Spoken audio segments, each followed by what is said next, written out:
His original sense of excitement grew, and he began to speed up, watching for the sign. It came twinkling up out of the distance in reflectorized green 5 miles later. Route 12, Jerusalem's Lot, Cumberland.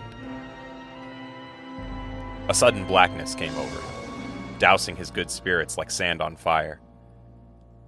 He had been subject to these since his mind tried to speak Miranda's name and would not let it. The bad time, and was used to fending them off. But this one swept over him with a savage power that was dismaying. What was he doing, coming back to a town where he had lived 4 years as a boy, trying to recapture something that was irrevocably lost? What magic could he expect to recapture? By walking roads he had once walked as a boy that were probably asphalted and straightened and logged off and littered with tourist beer cans.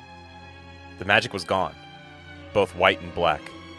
It had all gone down the chutes on that night when the motorcycle had gone out of control and there was the yellow moving van. Growing and growing. His wife Miranda's scream, cut off with sudden finality when the exit came up on the right, and for a moment he considered driving right past it, continuing on to Chamberlain or Lewiston, stopping for lunch, and then turning around and going back. But where? Home? That was a laugh. If there was a home, it had been here, even if it had only been 4 years. It was his.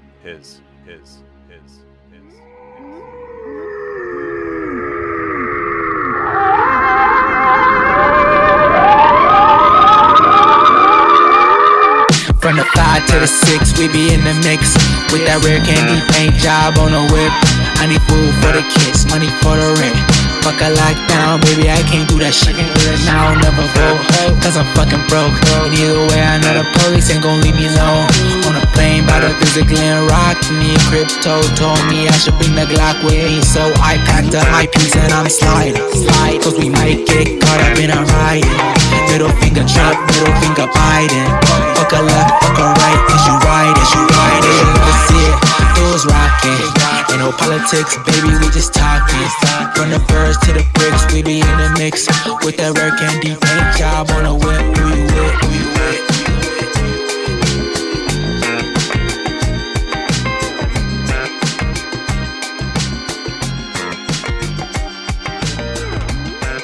Welcome back to the Game of Fiction Lab. Here at the Game of Fiction Lab, we take classic works of fiction, some from like the 70s that aren't necessarily classic, but no big deal. Put them under the microscope, retool them a little bit, repurpose them, and then deploy them on the general public and cause mass hysteria. Most people like it. We do have some haters, though. Our haters are shipping themselves in big crates to our house right now, and they're in the cellar, and that's where we want to keep them, to be honest. And we only want to see them during the day, because there's nothing worse than a nighttime hater. We call those vampires. And today we got a foursome here. We got an orgy. I mean, that's technically an orgy, I think, when you get 4 people involved. I do I have that right, Si? You're well versed in this stuff. Yeah, I mean, and it's also not our first orgy, us 4. So, I mean, come on, yeah. So, well, for Howellbeck, we have like 11 people. So yeah, that's a straight gangbang. That's a gangbang. That's going to be the South Park. They took our jobs man pile is what that's going to be, because it's all dudes. It's fitting, as it should be. But let's introduce our guests real fast before we get to our source material. So joining, both of you are joining us, the Game of Fiction Lab, for the first time. But Low-Res has been on the show, so we'll get to him in a second. But Patrick, we know you from the TPN verse a little bit. You were on the Infinite Jest episode, the excellent Infinite Jest episode, as part of the Guiding Light package there. You're a reader, dude. You've read, so this is pretty interesting. You've read Moby Dick, Infinite Jest. What else? Like, you've read, you don't tackle small works, it doesn't sound like. No, we did Sophie's Choice, Samuel Richardson's Pamela. Dude. We're about to do Forever Amber, which is like a 900-page, Victorian soap, which I'm nervous about because I'm reading the Welbeck for the show too. So I'm like, when am I going to fit all this shit in? But I'm excited. Yeah, it's tough, man. If I ever do Guiding Light for TPN, I'm going to suggest like a 35-page Lovecraft story, so he can have a break or something from that. But and Low Res, you're back. We covered Shane Carruth last time you were on, and recently I was able to go on the Movies, a podcast about the act of cinema, to join you and Hans, San Jose, California to San Jose, Costa Rica. That's pretty sick.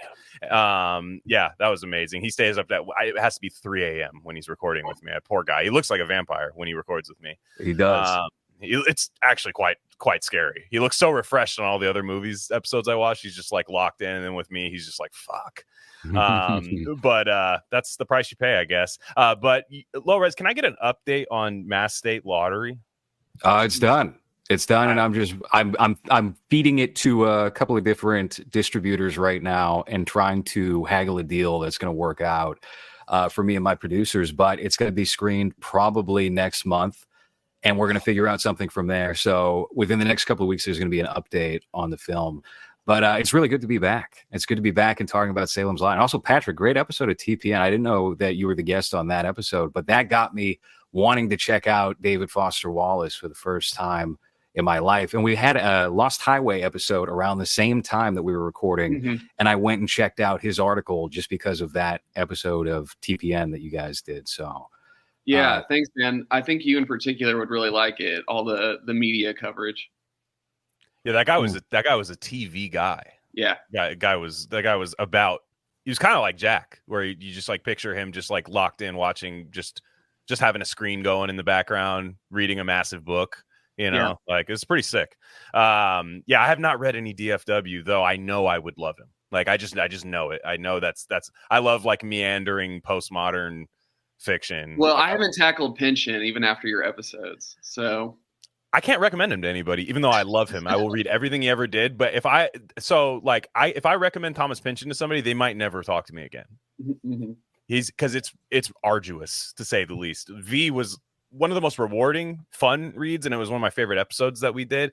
But there were times that book where I wanted to just like claw my eyes out, like and just read something like I wanted to read a children's book. Like I was something really slow. But yeah, But here's another guy who writes a lot of long form fiction, a lot of books, prolific author, prolific libtard. Yes. He's written some of the scariest stuff Americans have ever read, but none of it is as scary as Project 2025. I mean, he couldn't fathom that. That is the Lovecraftian horror for him. He could see dogs. He wrote like kind of a red pill quasi pitbull novel. That's scary to him. He wrote a book about a haunted hotel that doesn't jive well with alcoholic abusive dads. He wrote a book about vampires we're going to talk about. He wrote a book about a child being mowed down by a semi truck. But this guy cannot fathom Kamala Harris losing an election. That would be the scariest thing of his life. Stephen King. Cy, this is your first Stephen King, right? Well, first I read Gerald's Game way back in the day when I was. You read Gerald's Game? Oh wow. Yeah. Because I it was just around. I don't know. I think it was in like. Was it your mom? No, it wasn't my mom. Ooh, no, I know. Yeah, it was. I forget. It was some like place I stayed or some. I don't know. It was some weird fucking thing. I'm trying to remember. But I just picked it up and took it. I know. Yeah. I know. And I was just kind of like, this is like, what's this about? And then, this is, I think, my first since then. And I liked it. Yeah. I thought it was cool, man. Make vampires scary again. He's got his own return. Did you get spooked a little bit? A little bit, a little bit. Yeah. It was it was a fun one for me. I definitely want to read more Stephen King after this. For sure, and it was also like a little deeper than I thought too. Like that, I thought it'd just be a thriller, but it brings up some interesting little question. He gets a little weird with it. I like it. He's fun. He's not quite nasty Stephen King yet, though. That's the thing. It's young Stephen King, 80s Stephen King. He's unhinged, and that is the part of this book that is missing from like the part that I'm yearning for. He got, in my opinion, Salem's Lot correct. The tone of it correct with Pet Sematary is essentially like he's honed it down to a couple like a family and then a weird neighbor and then awful child death like that's what he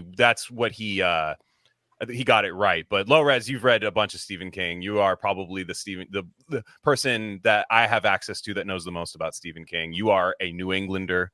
I want to hear about all of the territorial ties of Stephen King. He's still quite a bit away from me in Maine. I'm just hanging out in Brockton, Massachusetts, and I am doing this episode from my mom's basement, just like Barlow probably would do this episode from a basement somewhere in a dark house. I was just going to ask you, what do you think is the turning point for Stephen King where he does get into that groove? Maybe it's just he starts really getting into cocaine in the 1980s where that amps everything up. But I do feel like there's a particular texture to the early books, the 70s books, that disappears by the time you get to the mid 80s. Maybe around like Cujo or It, I would probably say. But I think it's Cujo. I think it's Cujo. I don't even remember what's what because I read them all in like 2003, all of like the major ones. 7th grade reading log, public school teacher on autopilot, not caring as long as you had something on the reading log. And I was like It, Pet Sematary, The Shining, From a Buick 8, Night Shift, all these like random. Wow. Yeah, I know. I read a lot, and I read Dreamcatcher when it came out, which sucked ass. Even as like a 7th grade kid, I was like, this is terrible. And watched the movie, not great either. But the movie's a lot of fun now when you go back to it because it's such a piece of shit, and everybody is like, I think they're aware we're in a Stephen King movie that's being put out in theaters by Warner Brothers, but what we're dealing with here is completely ridiculous. It's shit weasels. It's they're aliens that are coming, they're bursting out of your ass. Yes. Okay. And then they just explode into dust, and there's a lot, it gets so strange, so peculiar that Tom Sizemore gives like a very fun performance in that movie. Yeah, it's Thomas. Isn't Thomas Jane? No, it's not Thomas Jane in it. It's Tom. Oh, he's in it. He too. is. So both Toms are in there. Yeah. Okay. So I have a extensive history with him though. For this podcast, I redid The Shining on audiobook. I redid Pet Sematary on audiobook, which is a masterpiece. If you are going to get into Stephen King, if you want to know what all the hype is about Stephen King, read that unless you have little children, because I don't have children and I was like hyperventilating during it. It's so sad and so bleak, but it's masterfully written. And then I did a couple of his short stories.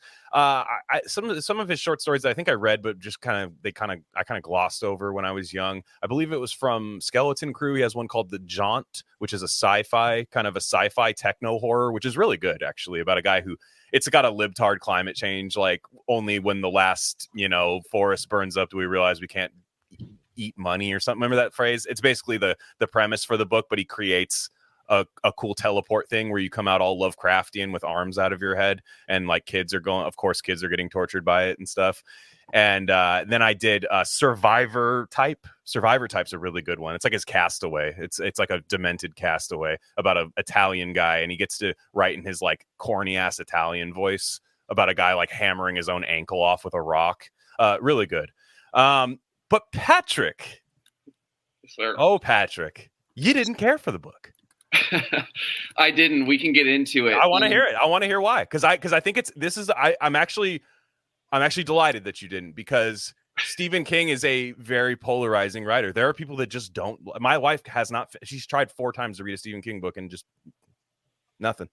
Okay, I will get into it. As an aside, before we move from the cocaine fueled era tip and like when that started, I do have a question. So with The Stand, did he later add to The Stand in the 80s, or did he write it all in the 70s and then it was edited and then later re-released? Well, that book that kind of gets at an answer for me, because like whatever the answer to that question is, because The Stand was my first Stephen King.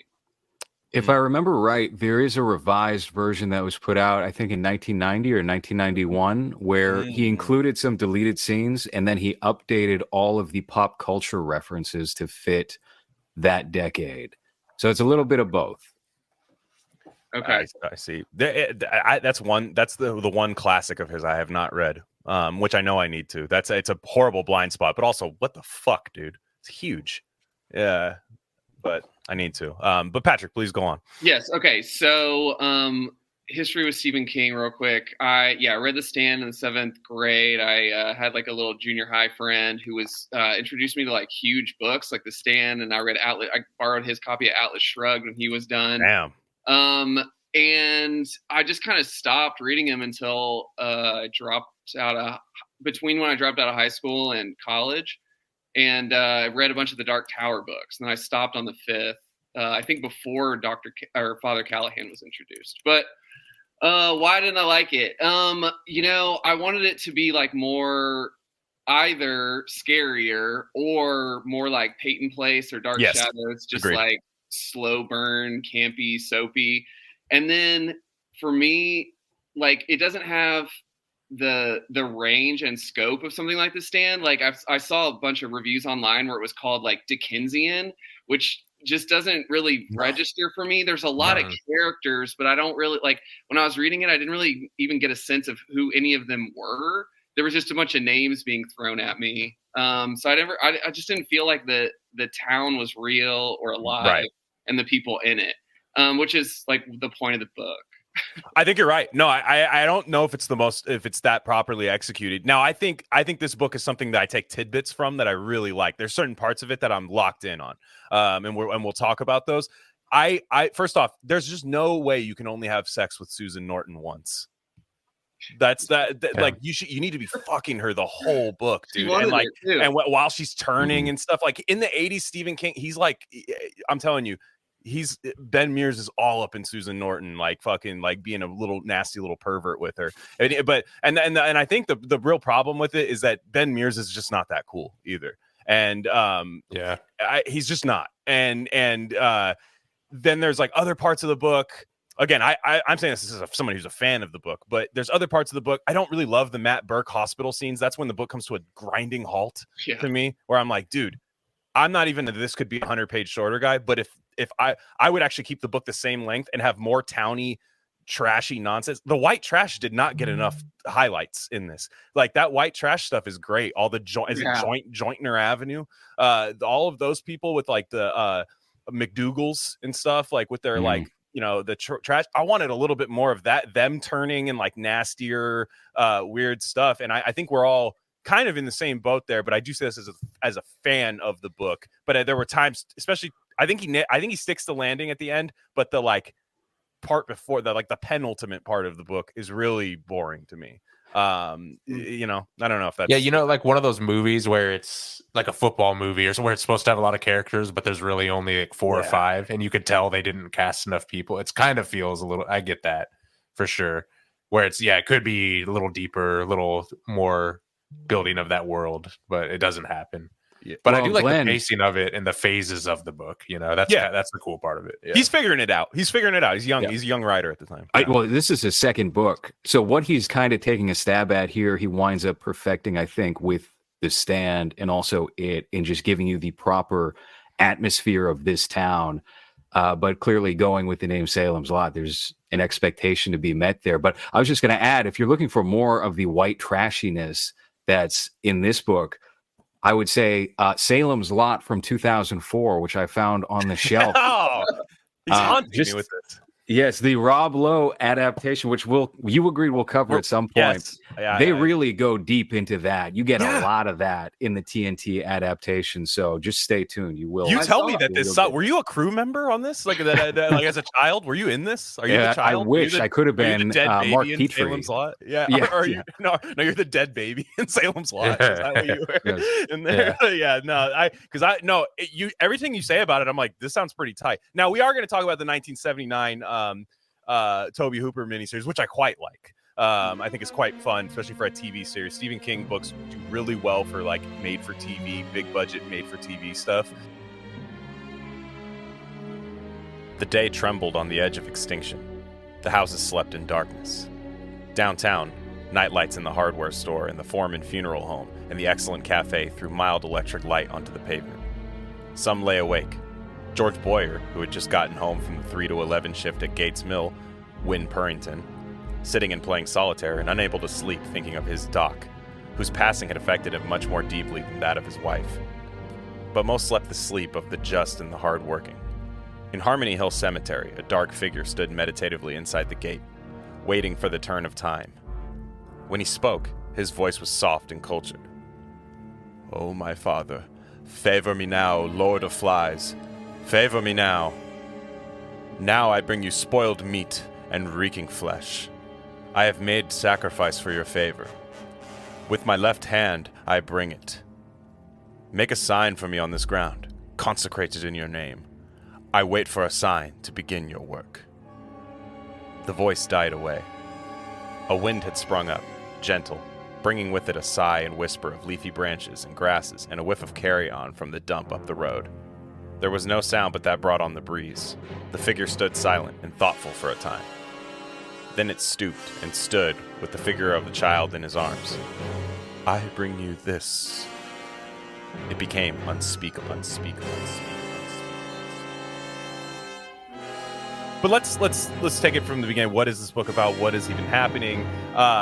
You start out with the tall man and the young boy. They're on a road. It's you could tell it's the beginning of a book. You're not in the full story. If you read Stephen King, it's very he is the corniest guy of all time. Like, and you know, everything has like a soundtrack to it. You can kind of hear everything's kind of like they're on the road, they're on the run, they're seeing these priests and fathers and trying to get armed up for something, and they're kind of looking off in the thing like something's changing. They're following this place called Jerusalem's Lot, even though they're far away from there, but they're following the news clippings that's coming from there. And then immediately you are shoved into Ben Mears mode, where Ben Mears is basically doing Country Road, Take Me Home. He's driving. He's going to a town that maybe doesn't have quite the best memory of it. And he's lost his wife Miranda. That's another miss by Stephen King. I need more flashbacks to Miranda, the actual real Miranda should have come back as like a composite vampire. Like, there were a lot of opportunities I thought that could have happened here, but he wants to rent the Marston house, which is this ever-looming gross presence in the book, this clearly haunted entity of Jerusalem's Lot. And he wants to rent it to finish his next novel. Now, Stephen King, most of his books are about a guy in New England writing a book, and he's got a dark little secret and maybe some substance abuse issues. But Ben Mears just has kind of a dark secret.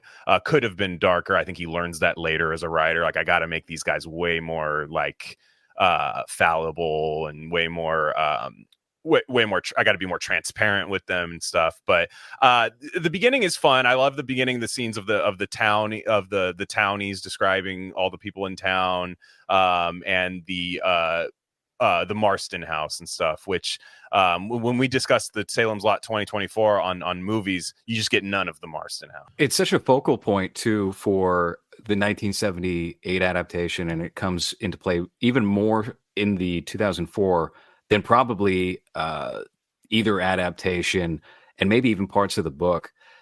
And yet, yeah, they totally voided it out for that 2024 adaptation, which honestly feels very hardly like anything Stephen King. Yeah. No, you're right. I wouldn't have known that was a Stephen King story. And to be fair, I just saw a trailer the other night for The Monkey by Oz Perkins is coming out soon. Oh, that's right. And that's a Stephen King, I believe. That's a Stephen King joint. Short. I think it's a short story. I don't know if it was a novel or not, but I think it's a short story. The trailer did not look good. I don't know what's up with my boy Oz, man. I haven't even seen Long Legs yet. Is he missing? I like the Black Coat's daughter, man. I like that a lot. My introduction to him was just Long Legs. I haven't seen his other films, but Long Legs didn't really do it for me. Aesthetically, I think it's a strong movie, but it suffers from him throwing too many ideas into one space and overcrowding it. Yeah, it's too bad. But yeah, the Monkey trail. I went when I saw Terrifier the other night. They played that, and I was like, man, it looks like it's trying to laugh or be funny, and it just I don't know. How is Terrifier, by the way? I might be going to see that this weekend. I think I'm going to be in the minority, and I don't want to counter signal Damien Leone. I didn't love the third one. I thought it was good. It's good. It's fine. It's not it's not like terrible or anything. For a third installment in a horror series, it's fine. But two was you could tell he cut a lot of stuff out, and the ending is really clunky. There's like a part where it just skips completely. I think he wanted to go 3 hours because he was 2 hours and 40 on the last one, but this was down to 2:08. And I wonder if somebody made him do that, because towards the end, it's a little clunky to me. And I just, I thought it was good. It was still an enjoyable theater experience. Still love that. I guess he's going to do a fourth one and end it all, which that sounds kind of fun. I'm in, but it was a little disappointing, I thought, just slightly. but Ben Mears, all right, he's kind of you get to learn about the town. The town doesn't like any newcomers, even guys that leave. Ben Mears has spent time in there. They talk about his family going insane during, what is it, the fire of 51 or something. His aunt Cindy goes insane. I think it's his aunt Cindy or something that goes insane, but he leaves. So he's not a true lot head. You know, he's a fake fan, and he comes back in. And immediately you get the cops. The cops are looking at him, and he starts messing around with this girl named Susan Norton, and she's the baddest thing in town. Not even second baddest. There's Bonnie Sawyer, but she looks like she hit the wall already, and I think she's just kind of preying on cable guys. But still, Susan Norton seems to be the baddest thing in town, and she's reading his novel Air Dance, which is this such a novelist fantasy. I feel like this is the most novel, which is terrifying to me. It'd actually be terrifying to me. Is when somebody, if I walked up to a girl and she had like rare candy, I'd be like, oh fuck, I'm get away from Stephen King's like shooting fish in a barrel. He's just like, yep, that's all the time. Yeah, exactly. So much pussy like this in Maine. Yeah, he even slides it in there that Ben's only writing this horror novel to make money. Like Air Dance is his real masterpiece, but he's gotta make some money, just like Stephen King. Yeah, Air Dance. I know Conway. He has his other one, Conway's Daughter, right, which is the adventure novel, the kind of woman hitchhiking across treacherous grounds. Conway's Daughter. But yeah, he's a novelist that doesn't really have his big hit. I do. One thing I did like though is when you like create something and put stuff out in the world, you kind of don't really want to talk about it unless a microphone's in front of you. And everybody always asks like, what's your shit about? What's this? Where have I read any of your stuff? And you're like, can we just talk about something? You kind of want to just do that. You kind of want them to stumble upon it organically and really not even know that it's you, but maybe know it's you from like a abstract sense. So I do like that part of the book, because Stephen King, you're constantly struggling with corniness. Now later he was able to harness his corniness and then flip it, and it would later make everything way scarier. All of these things, like there's terrifying stuff in It, and there's also just guy slamming the Coke bottle machine in just the right way, and the Coke hits the ground, and he opens it up on the countertop and winks at the girl and stuff. Like there's all this like cool guy fantasy stuff that Stephen King has, but then he's able to hit you with scary tone shifts that are like he builds you up in a way that other horror writers might be too cool to do. But this book, he's corny. There's a few scary parts, but he's really largely very corny in this, I think.